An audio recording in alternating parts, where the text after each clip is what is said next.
টায়ারের মধ্যে তিনি বিজেপির ফ্ল্যাগ লাগিয়ে চেয়ার পেতে অগ্নিমিত্রা পল তিনি বিজেপি প্রার্থী তিনি একাকী বসেছেন এবং সামনে বেশ কিছু পোস্টার রয়েছে। ক্যামেরা পার্সন অর্ঘ্য ঘোষ ছবিটি সরাসরি ঘুরিয়ে দেখাচ্ছে যে এই যে মেদিনীপুর টাউনের একেবারে কেন্দ্রস্থল জেলা শাসকের কার্যালয়ের সামনে, সেখানে কিন্তু পথচারীরা এই দৃশ্য দেখে তারা দাঁড়াচ্ছেন, যারা গাড়ি নিয়ে যাচ্ছেন তারাও কিন্তু রুখে দাঁড়াচ্ছেন এবং এই দৃশ্য সকলে চাক্ষুষ করছেন। চারিদিকে কৌতূহলী চোখ রয়েছে, সকলেই ঘিরে দাঁড়িয়ে রয়েছেন, এই দৃশ্য দেখছেন। রাস্তার মাঝখানে জেলা শাসকের কার্যালয়ের সামনে অগ্নিমিত্রা পল বসে সত্যাগ্রহ আন্দোলনে বসেছেন। এই দৃশ্য দেখে কিন্তু চারপাশে মানুষের ভিড় রয়েছে, যদিও এখানে 144 ধারা জারি রয়েছে।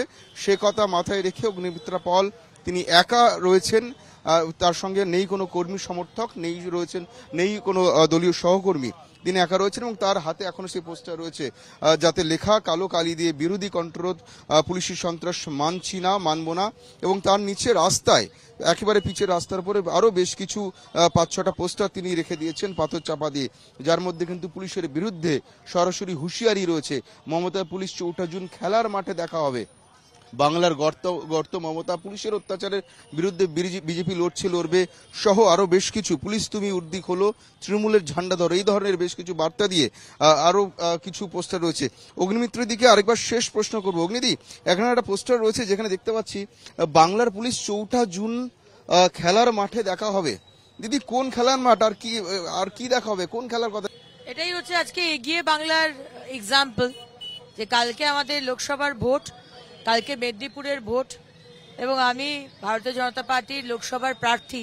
আমাকে আজকে রাস্তায় বসতে হলো বাধ্য হয়ে, কারণ কি গতকাল থেকে মমতা ব্যানার্জির পুলিশ তারা আমার বিভিন্ন ইম্পর্টেন্ট যারা কার্যকর্তা যারা ভোট করাবে তাদেরকে বাড়ি গিয়ে তাদেরকে অ্যারেস্ট করছে, তাদের বাড়ি রেড করাচ্ছে আর তাদেরকে তুলে নিয়ে আসছে, ডিটেন করে রাখছে।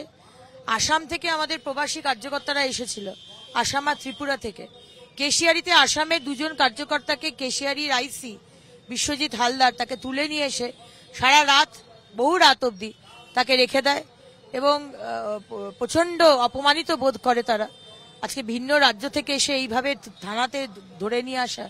গতকাল রাত্রে আমাদের জেলার জিএস শুভদীপ রায়, যুব মোর্চার প্রেসিডেন্ট আশীর্বাদ Bhowmik, chief spokesperson Arup Das, vice president আমাদের শঙ্কর গুচায়েত, অনুপ মণ্ডল, আমাদের খড়গপুর গ্রামীণ, এটা তো মেদিনীপুরের বললাম, খড়গপুর গ্রামীণ থেকে আমাদের যে পঞ্চায়েত প্রধান টিঙ্কু প্রধান, তাকে বাড়িতে গিয়ে এসডিপিও পুরো বাড়ি সার্চ করে তাকে হ্যারাস করছে। কেশিয়ারি থেকে 2 জন আমাদের কার্যকর্তাকে কালকে রাত্রে অ্যারেস্ট করেছে। বুঝতে পারছি না কি করতে চাইছে তারা। মমতা ব্যানার্জি বিরোধী শূন্য রাজনীতি করতে চাইছেন, মানে কালকে আমরা যাতে ভোট না দিতে পারি, ভোট না করাতে পারি, সম্পূর্ণভাবে মমতা ব্যানার্জি তার পুলিশ আর প্রশাসনকে দিয়ে সেই চেষ্টা করছেন। তাই জন্য আমি অগত্যা আজকে 144 রয়েছে, তাই আমি একা বসেছি।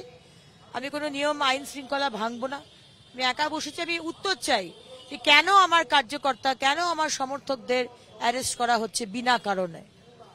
কতক্ষণ এভাবে একা একা বসে থাকবেন?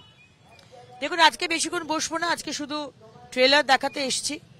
বাকি এদেরকে বহুবার সতর্ক করেছি, এসপিকে তো সরিয়ে দিয়েছি, কিন্তু তাও যে এসপিকে সরানো হয়েছে ধৃতিমান সরকার, সে মেদিনীপুরেই বসে পুরো জিনিসটাকে চালনা করছে এবং এখানকার যে কিছু আইসি আছে যারা এই সরকারের চাটুকারিতা করে ভাবছে পার পেয়ে যাবে, তাদেরকেও সতর্ক করে দিচ্ছি। আমার নামে, আমার পরিবারের নামে মিথ্যে কথা যে আমি সাংসদ হওয়ার আগেই নাকি চাকরি দেওয়ার নাম করে টাকা তুলেছি, এরকম পোস্টার চারিদিকে ফেলছে। এই ধরনের নোংরা রাজনীতি তখনই মানুষ করে যখন মানুষের কনফিডেন্স থাকে না যে সে জিতবে, সে জানে যে সে হারবে, তাই জন্য শেষ সম্বলটুকু দিয়ে সে চেষ্টা করে যাতে অপোনেন্টকে হারানো যায়।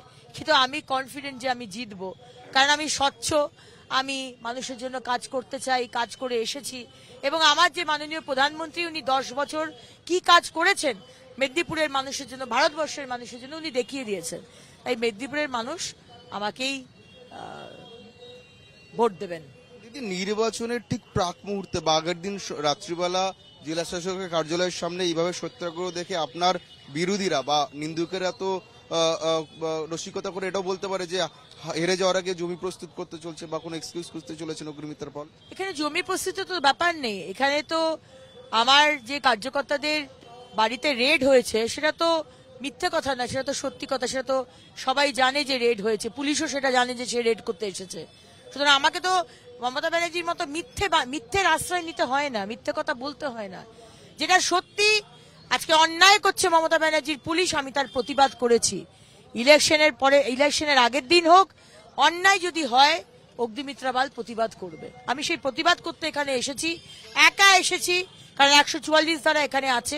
আমি উত্তর চাই মমতা ব্যানার্জির পুলিশ এবং প্রশাসনের থেকে, যে কেন ভারতীয় জনতা পার্টির কার্যকর্তাদের বাড়িতে রেড হচ্ছে, কেন তাদেরকে অ্যারেস্ট করা হচ্ছে, কেন আজকে যারা আমাদের কার্যকর্তাদের মারধর করছে তাদের কোনো ট্রিটমেন্ট হচ্ছে না, তাদের যাদের মারধর করছে তাদের কোনো অ্যারেস্ট করা হচ্ছে না, কিন্তু বিজেপির কার্যকর্তা সমর্থকদের অ্যারেস্ট করা হচ্ছে।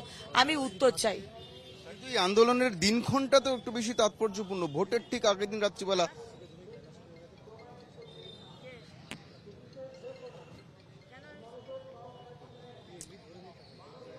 দিদি, এই আন্দোলনের দিনক্ষণটা, সময়টা যথেষ্ট তাৎপর্যপূর্ণ, ভোটের ঠিক আগের দিন রাত্রিবেলা, এতে ভোটাররা কি একটু প্রভাবিত হবেন না?